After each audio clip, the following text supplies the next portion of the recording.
political party had the primary evidence at the level of the polling unit of those results. So I find it difficult to understand why almost all the political parties are relying only on results uploaded to the various polling units. This is pure deception. It's a pity that the INEC Commissioner, Festus Okoye, is trying to deceive Nigerians. IREV copies of results, they are the primary source for collation. That's what the electoral law says. Before the collation officer at the ward level can collect any result, he must make reference to the one uploaded to the IREV. All the results he collected from all the polling unit agents in his ward, before he can write anything in the form EC8B, he must make reference to the one on IREV. It is the primary source for collation according to the law. So this man should not be deceiving Nigerians that they shouldn't rely on IREV copies. Why? Is it because they prevented the upload of results on IREV? They want to justify the fact that they prevented it, that the collation officers can depend on other copies. This is wrong. That's not the position of the law. If this is how they plan to open their defense on Monday at the Presidential Election Petition Tribunal, then they have failed. Party agent copies are even further on the ladder when you consider the probate value of result sheets. Let's debunk the position of INEC Commissioner Festus Okoye. Let's start from the Supreme Court judgment on the Osun State governorship election, Oyetola versus Adeleke. Bear in mind that this is the first Supreme Court judgment that is based on the new electoral law, on beavers and all other changes. No other Supreme Court judgments have been done on this new electoral law. So the Supreme Court judgment is the standard that the present Presidential Election Petition Tribunal judges will follow when they decide. In that Supreme Court judgment, they cited the regulations of INEC, that's their guidelines. It reads, regulations provide for the beavers to be used to scan the completed result in Form EC8A and transmit or upload the scanned copy of the polling unit result to the collation system and INEC result viewing portal, IREV. Regulation 38 of the regulation reads firstly, on completion of all the polling unit voting and results procedures, the presiding officer shall electronically transmit or transfer the result of the polling unit direct to the collation system as prescribed by the Commission. Number 2 says, use the beavers to upload a scanned copy of the EC8A to the INEC result viewing portal, IREV, as prescribed by the Commission.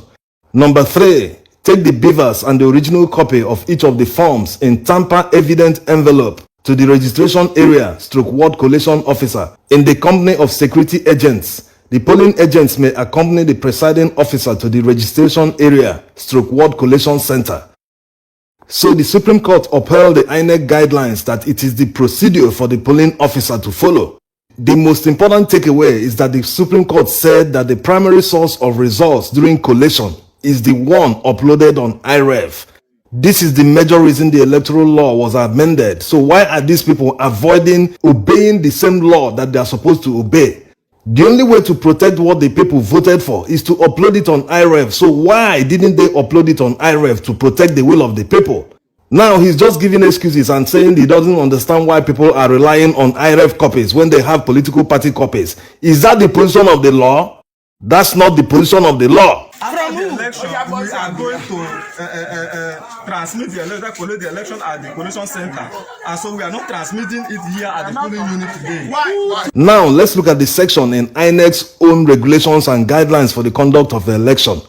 An election result shall only be collated if the collation officer ascertains that the number of accredited voters agrees with the number recorded in the beavers and votes scored by political parties on the result sheet is correct and agrees with the result electronically transmitted or transferred directly from the polling unit as prescribed in these regulations and guidelines. So you can see their own guidelines. It says it shall only be done, collation shall only be done if he's able to compare the results with the electronically transmitted one, which is the one on IREV. If a collation officer doesn't follow this procedure, he's doing nothing. He's invalid in the eyes of the law. They didn't follow procedure.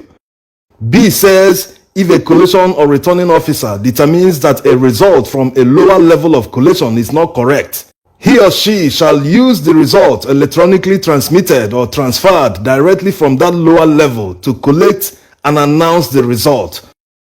So you can see it continues not just at the ward level, even at local government level or state level. If they detect any problem, they still have to make reference. The Electoral Act does not say that INEC must upload from EC8B at the ward level or at local government level and other levels. It doesn't specifically say that.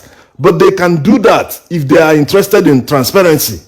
They can do that to improve the trust that people have in election. Because if you finish collating at the local government level, you can just say, okay, let's snap it and upload, so that at the state level, they will say, yes, this is the correct result. It was uploaded. This is very important because it is even covered in their guidelines. Let's take a look. It says, where the INEC hard copy of collated results from the immediate lower level of collation does not exist, the collation officer shall use electronically transmitted results or results from the IREV portal to continue collation. Where none of these exist, the collation officer shall ask for duplicate hard copies issued by the Commission to the following bodies in the order below: the Nigeria Police Force and agents of political parties. So you can see the order. This is the same way the law sees it.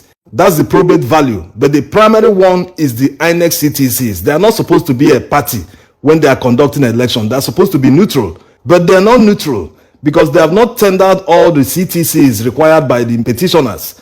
Up to today, CTCs from Obiakpo local government in Rivers State have not been tendered by INEC. Why? If they are not biased, if they are truly sure of the election that they conducted, why are they withholding some of the documents? Why were they avoiding subpoena? They say guilty conscience fears no accusation. If they know truly that they didn't do anything wrong or that what they did was correct, why did they fail in submitting all the documents, in giving the petitioners all the documents that they require, even before the sitting of the tribunal started?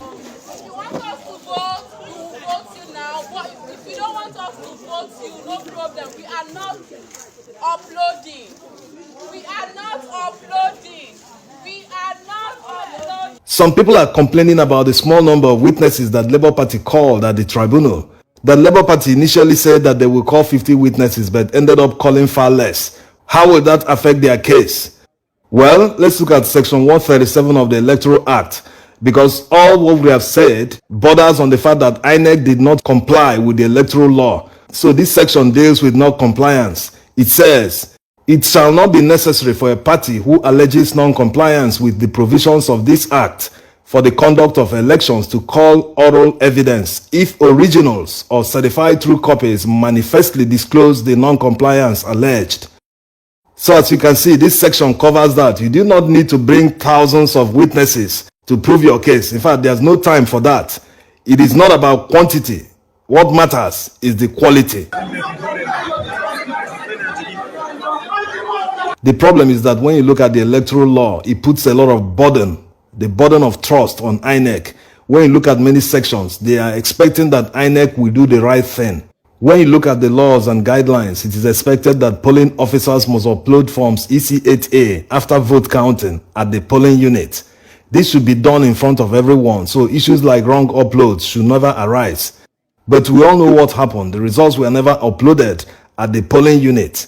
So it's obvious that INEC didn't follow the guidelines and the electoral law.